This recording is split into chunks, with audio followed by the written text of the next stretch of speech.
Alrighty guys, hello and welcome back to the show. So, my last cast, we saw Continentals with mech marines being used as ghetto gunships.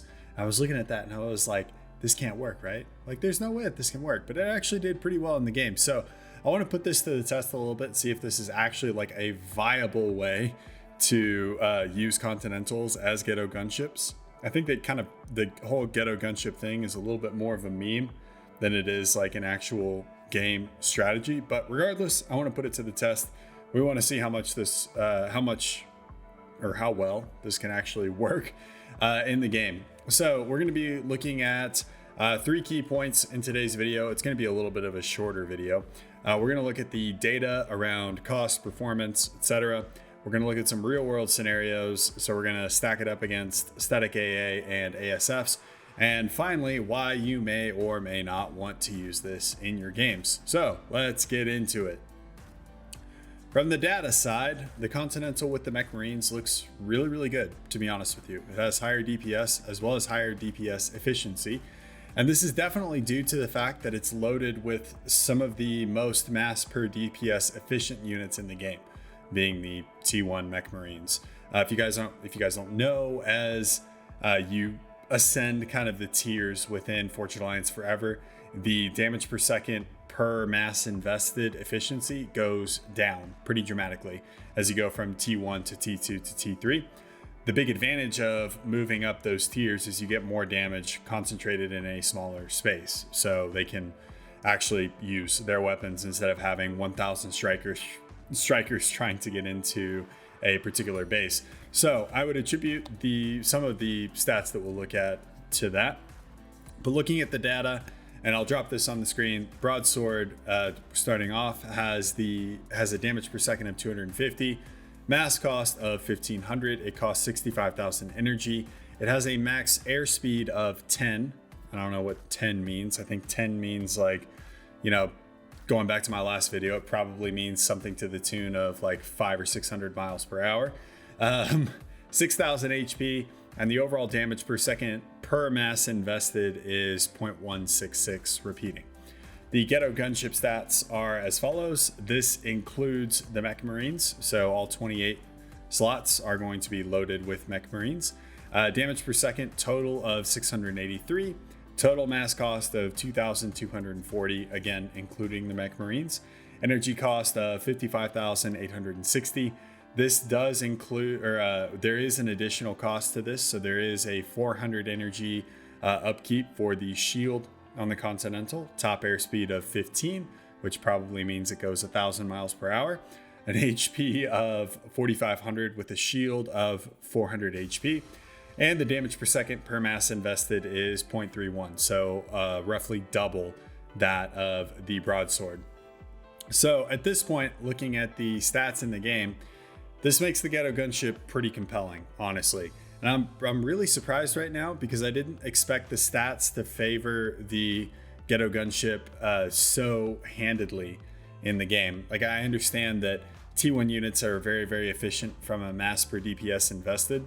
But I was thinking that the mass cost of the Continental and the ground fire of the Continental would kind of offset that. And it doesn't appear to. It actually seems to be working pretty well. The main downside that we need to be looking at here is having a consistent energy cost that is pretty substantial. 400 energy per second is no laughing matter. So after you build about 6 of these, you're going to need to build another T3 power generator. If we assign that if we convert that energy to a mass value, it comes out to adding roughly 500 mass to the overall cost. And that drops the ratio to 0.25, which is still about 50% higher than the broadsword. So rehashing that, what I did was I took a T3 power generator, divvied it up, and assigned a mass value to the energy that is going into keeping the Continental's shield active, which is actually really important if you have a ghetto gunship, because flak and SAMs and other things can shoot whatever the transport is carrying from the little docking clamps.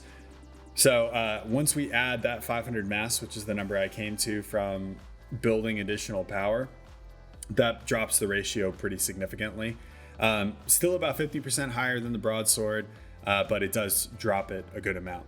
But even still, all being said, from just pure data points, the Ghetto gunship looking pretty good. It's looking pretty good right now. Whenever we're looking at that. So let's get into some real world tests. Obviously, data is just a number.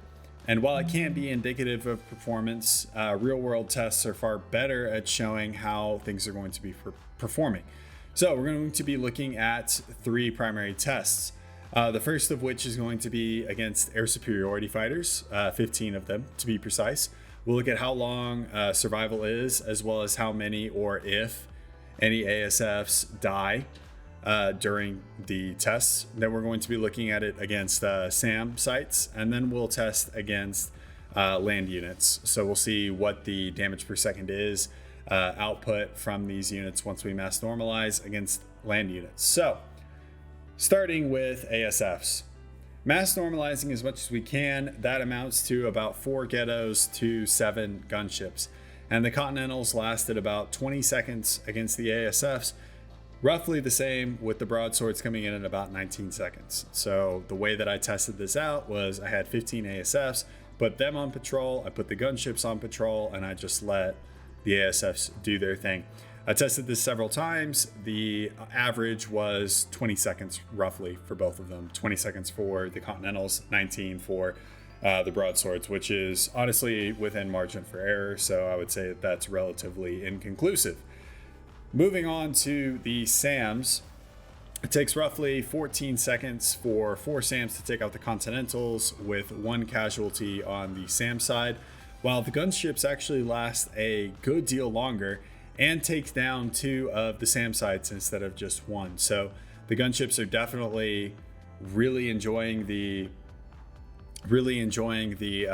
damage per second that is not tied to units that are bound within the docking clamps on the transport units. So once the SAMs drop the shield on the Continentals, it means that those mech marines are now vulnerable to the surface-to-air missiles, whereas the broadswords don't have to deal with that. So I'm going to give this one to the gunships pretty handedly, just because the damage per second is higher and it is maintained for a little bit longer. So moving on to the land units, I'm going to pick the Percival for this one, just because it has high HP. We can look at a measurable difference. And in this test, there was actually something really interesting that happened. So the Continental, it does win here, but with a caveat. It won't hover automatically. So you're familiar with gunships. If you tell them to, if you click them next to a target instead of telling them to directly attack a target. So let's say there's a group of 5 Percivals and you send 5 gunships and you just click them near the Percivals, the gunships will automatically go into kind of an attack formation and hover over the Percivals and then take them down. It doesn't work like that with the Ghetto gunships.